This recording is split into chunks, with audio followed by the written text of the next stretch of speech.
Right now on the National Weather Desk, possible tropical cyclone. Another storm is brewing off the U.S. southeastern coast. We'll bring you the latest forecast and lasting flooding effects. We'll look at why some people in Rhode Island are dealing with flooding a week after intense storms. I'm at a loss for words because I'm so upset.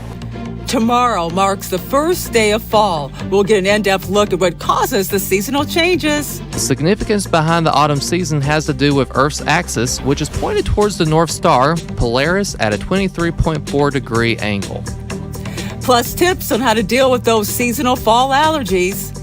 So what I would want people to do is understand you do have a really good decongestant option. From our nation's capital, this is the National Weather Desk. Good morning and welcome to the National Weather Desk. I'm Angela Brown. Another storm is brewing on the southeastern coast and many could feel it later today. We have meteorologist Brian Vandergraff tracking that system for us. Good morning, Brian. Very good morning, Angela. Yeah, we're talking about potential tropical cyclone 16 churning here off the southeast coast, right off the coast of the Carolinas. 80% chance from the National Hurricane Center this gets upgraded to tropical storm Ophelia later on today. Let's talk about it. As of the 8 o'clock update, we're talking 50-mile-an-hour winds, gusts to 65. It is moving due north at 14. And what we're going to watch here as this system continues to push northward, winds, rain, and higher surf felt from the Carolinas northward up into the Chesapeake Bay and all the way up towards the mid-Atlantic, portions New Jersey, New York, including Philadelphia. We'll be watching this carefully over the coming days. Wind, rain, and high surf, all factors for the eastern seaboard. Angela? All right, thanks, Brian. We'll be keeping up with this storm all weekend long. We'll have the latest information available on our social media platforms, along with posts from our reporters and all of our meteorologists on the ground. You can find us on all social media platforms by searching the National Weather Desk. And now to California, where storm recovery and reconstruction continue in the town of Capitola, where severe storms in January left behind really here. You can see it there, a broken mess. Brisa Colin has an update on the progress and why it's taking simply so long. Staging machinery, equipment, and materials. Construction crews have mobilized on the Capitola Wharf to begin construction. Especially from here, I'm looking at it every day, you know. I can see the wharf and it breaks my heart just sitting there. I wish I could go to sleep and wake up when it's open. The damage, a daily reminder of the destruction from this year's storms. An iconic landmark, unrecognizable. I got a call saying the wharf had been destroyed, so I was watching on live television the whole thing. And I only was able to watch half of it because I couldn't really handle it without crying a bunch. Construction kicking off the city's plan to not just repair storm damage, but make it more resilient against future weather events. The wharf's closure still affecting the community heavily reliant on tourism business. The big holidays that just passed wasn't quite as busy as they should have been. And I think a lot of people from outside the area think that the beach is still closed. But it's not. The repairs are fully funded with Capitola Measure F money and grants from both the state and federal government, while enhancements like a new entryway, seating, art, and lighting are funded by community donations. Everybody has a story. You know, we call it the heartbeat of Capitola, and it's just amazing. And that outpouring of support that we're getting from the local community is just amazing. And flooding from heavy rainstorms in Rhode Island turned part of Providence into a lake last week. But it wasn't until this week that some people found out they were actually impacted by the flooding. Kelly Demowski has the story. A look inside Hendry Sir Jacomi's Providence storage unit is heartbreaking. If you feel it, it's moist, it's damp. It's packed to the brim with life memories, personal photos, furniture, and appliances. But much of that is headed to the trash can. I'm at a loss for words because I'm so upset. Sir Jacomi says about a quarter of the belongings you see here suffered water damage from last Monday's torrential flash flooding that turned Branch Avenue into a river.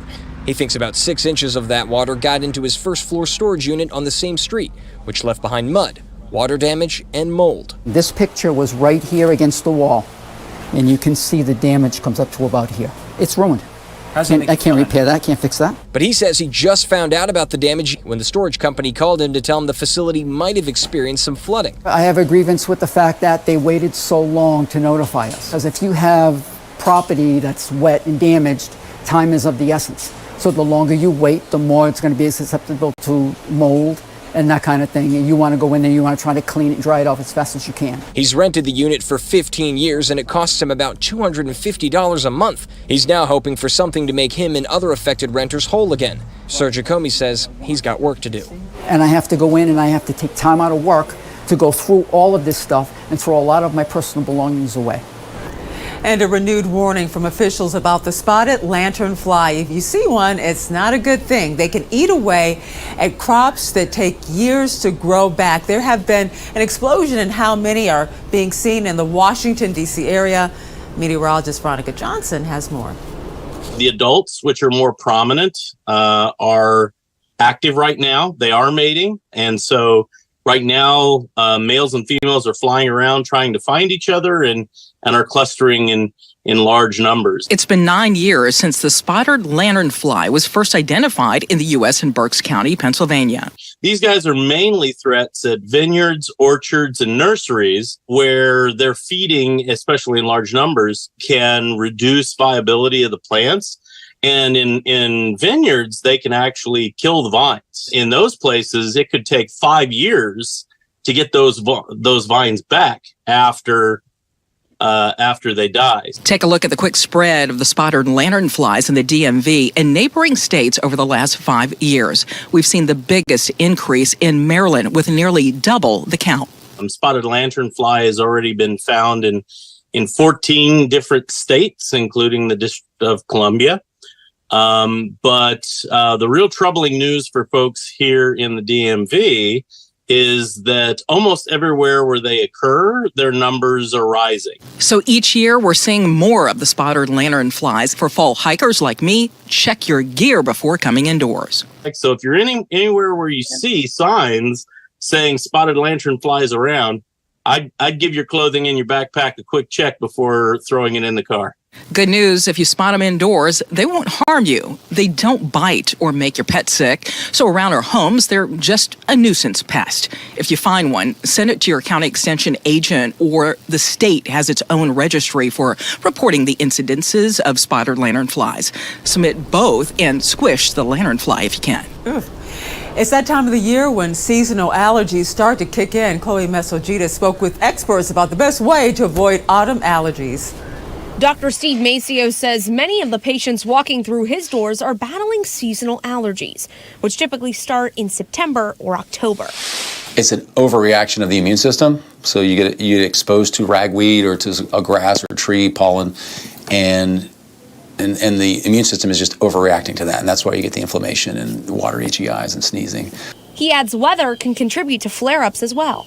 We're going to get some hot days coming up too, so that may aggravate some of the allergies, because especially if you get an uptick in the wind, it starts blowing pollen around, leaves around. And while the timing is out of your control, it's best to be proactive in prevention. Dr. Maceo says there's a few steps you can take, starting with hygiene. I will tell them to change up their toothbrush. If they had their toothbrush for a while, if you're carrying some germs on that toothbrush, maybe change it out when you get a sore throat and get a fresh toothbrush.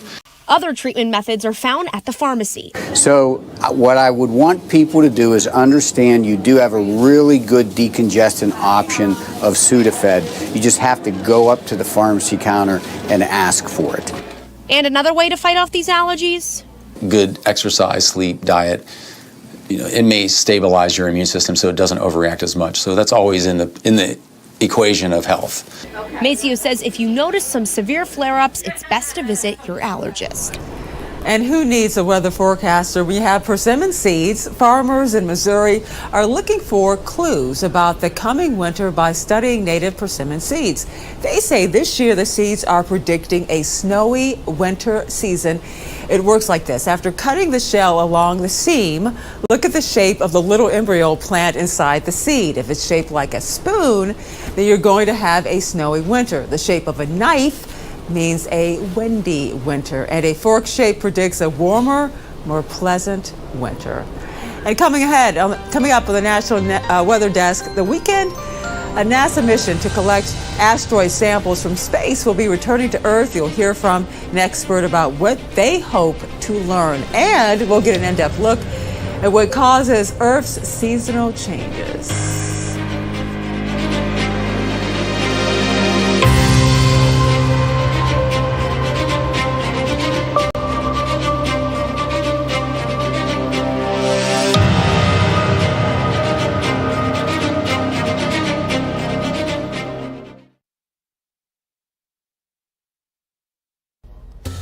looking at a mostly dry Friday all throughout New England, but more in the way of clouds down to our south. As we head through Friday night and especially on Saturday, areas in southern New England need to keep an eye on some potential heavy rainfall as we are looking at a storm down to our south. Notice yellows and reds and oranges showing the potential for some very heavy rainfall for the day Saturday. High temperatures for today going to run in the 60s down towards the coast, low to mid 70s inland. I'm meteorologist Jonathan Myers, and here's a look at the mid-Atlantic region. Starting off mainly dry up and down the 95 corridor on Friday, but notice especially south and east first, getting the rain that's moving in. This is what potentially could be Ophelia. Lots of wind, lots of rain, even some coastal flooding, and at least maybe 1 to 3 feet, 2 to 4 feet of storm surge in spots. And that looks like it overspreads everybody for Friday night into Saturday. That's the scene here. Good Friday morning. I'm meteorologist Michael Arenberg with a look at your southeast regional forecast for this Friday. Our next depression or storm lurking off the Carolina coast due to make landfall later in the day. Heavy rain, several inches for coastal North Carolina and upstate South Carolina. And we are looking for high surf and winds could gust past 60 miles an hour in that area as potential tropical cyclone, soon to be a depression or storm, moves onto the immediate coast. Temperatures are going to be nice in the 80s throughout the area behind that storm.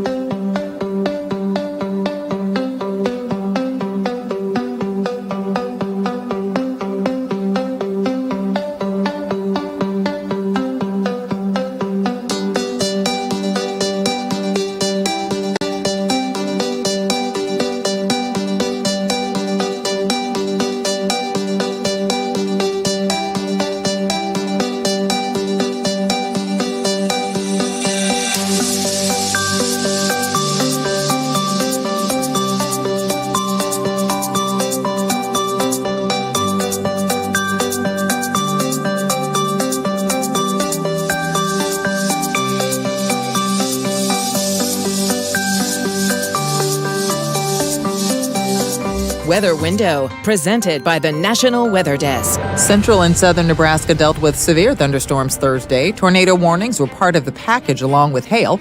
Elsewhere in the country, morning dew left clear decorative pearls along this spider web, and the moonrise seemed smiley with this week's weather in Baltimore County, Maryland. Pleasant times before things likely take a turn during the weekend. For more content like this, like the National Weather Desk on Facebook.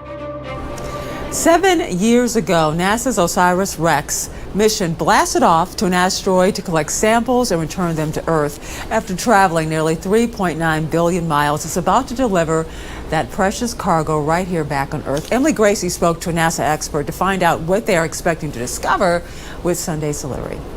Asteroids are these small rocky bodies, and they're pretty much the remnants from solar system formation. And so what they are is pristine examples of the building blocks of the planet. So we study them because we want to understand how the Earth and all of our planets were formed. 7 years this mission has been going on. So can you take me through the 7 years and what's been going on over that time period? So OSIRIS-REx launched in 2016, and it took us about 2 years for the spacecraft to basically catch up to the orbit of Bennu. So we had to go back by the Earth before we got there. We spent about 2 years mapping out the surface in detail down to the smallest little pebbles, as well as studying the composition and figuring out the best place we might get a sample from. But then we spent a long time actually rehearsing and practicing for this sample return because it is a fairly challenging maneuver we were doing. And because of that, we were able to safely pick up our sample. And we left the asteroid in 2020, and it's actually taken us 3 years to catch back up to the Earth at the right point in its orbit. I mean, I'm picturing like Armageddon here. Do you have a bunch of people drilling into the asteroid, or how does this work? So our sampling actually was a really inventive technique. We did not land on the surface. We did not drill into the surface.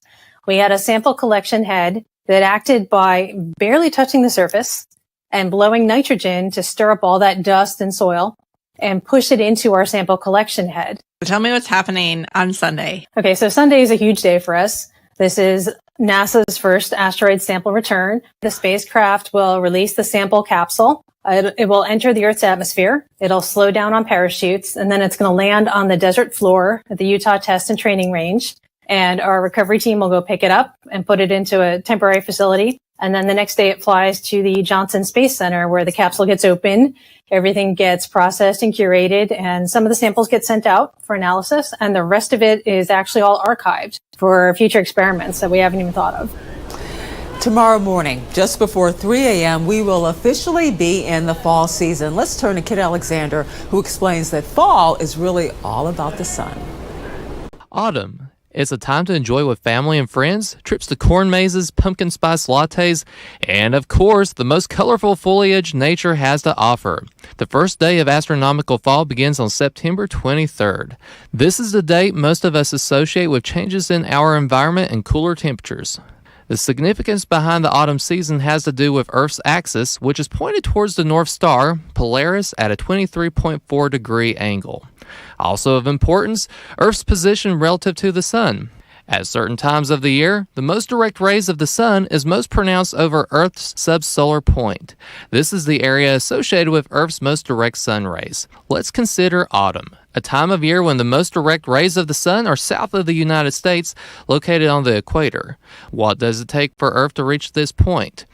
According to scientists, Earth orbits the sun at about 30 kilometers per second. That is around 66,600 miles per hour.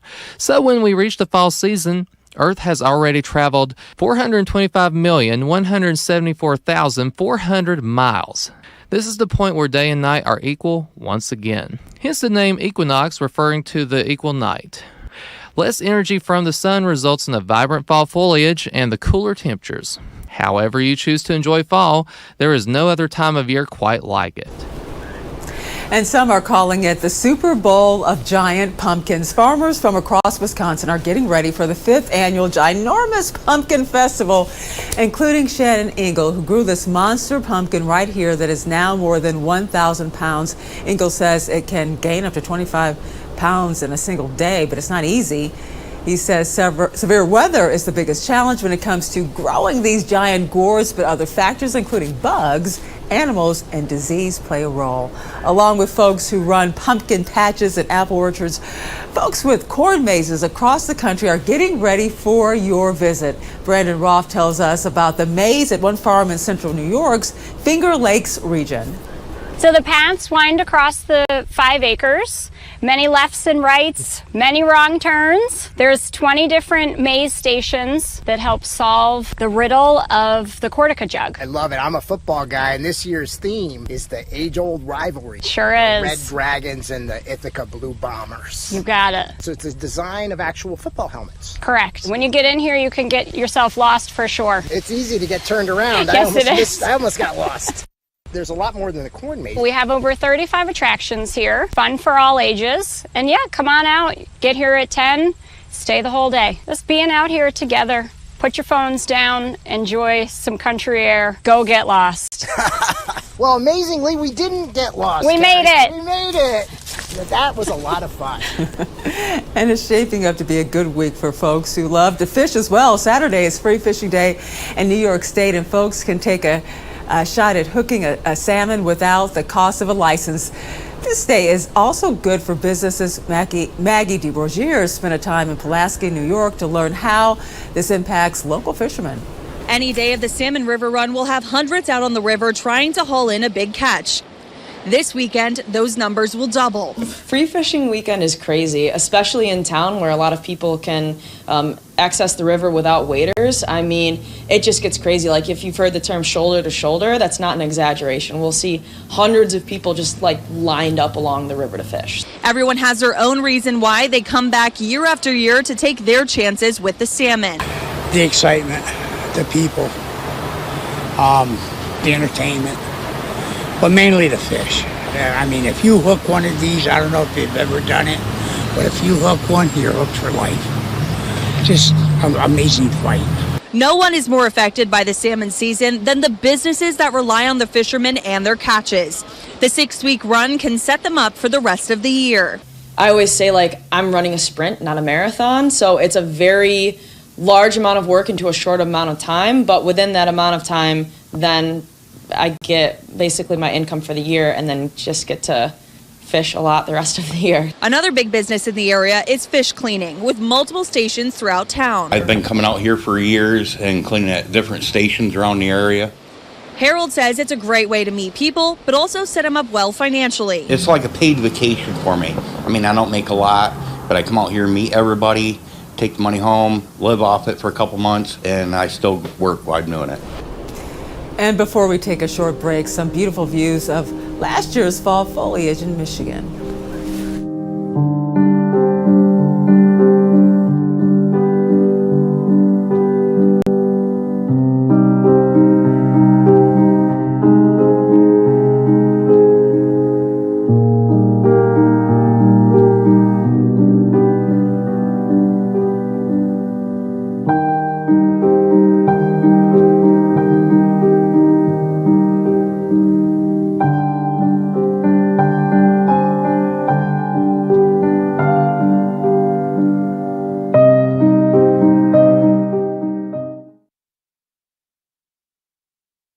Well, a very good Friday morning, everyone. I'm meteorologist Andrew Buck-Michael. Taking a look at your weather across the Midwest as we go through the next few days. We do have some scattered rain across the plains, still staying dry across a lot of the Ohio Valley. As we get into your Saturday, we still have these thunderstorms out across the plains here. Looks good in South Bend with the Buckeyes taking on Notre Dame. Guess who I'm rooting for? By the time we get to Sunday, we're still dealing with some thunderstorms out here across the plains with some rain from that tropical disturbance out to the far, far east. Good morning, I'm meteorologist Alex Garcia. Here's a look at your regional weather. We're starting off a little cool. It's rain cooled out here from Oklahoma back over into North Texas. Everybody else warm and humid, particularly down toward the south. We'll be watching a weak system as it lies across Texas. We'll see a little bit of a dry line to the west. There'll be some scattered showers along the coast, scattered showers to the north. Otherwise, it's going to be another hot summer day. I'm meteorologist Alex Garcia. That's a look at your regional weather. Well, hi there, everybody, and a good Friday morning, too. I'm meteorologist Shannon O'Donnell. Last day of summer, and it's a beauty out west. We're going to see lots of sunshine. Portland at nearly 80, the Emerald City, Seattle at 75, and sunny. It's perfect. 96 out of Phoenix, but you can see some thunderstorms rolling through Salt Lake City today. Next weather maker, that area of low pressure pushing through Wyoming and out toward the Dakotas later today. And that's the scene from here.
The National Weather Desk.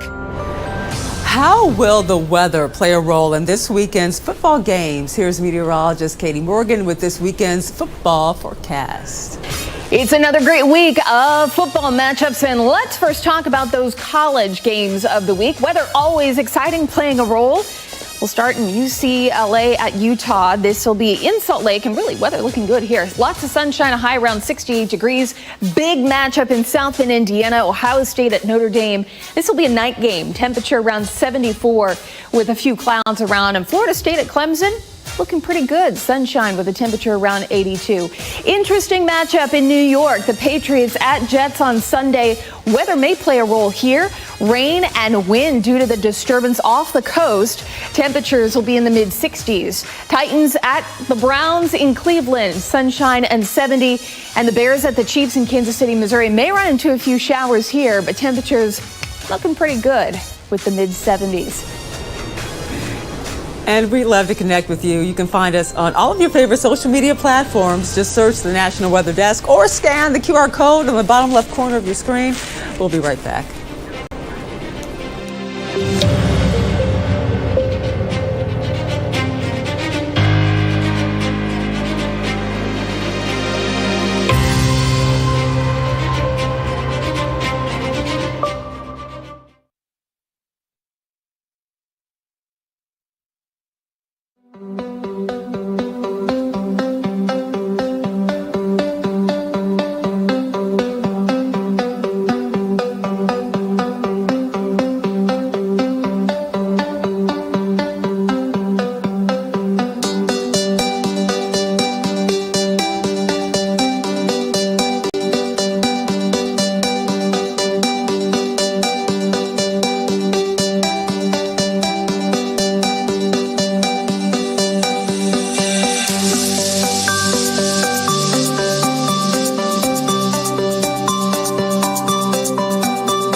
Thank you so much for joining us. I'm Angela Brown. Have a great weekend and enjoy the rest and the start of the fall season. Make it a great Friday, and we'll see you right back here on Monday.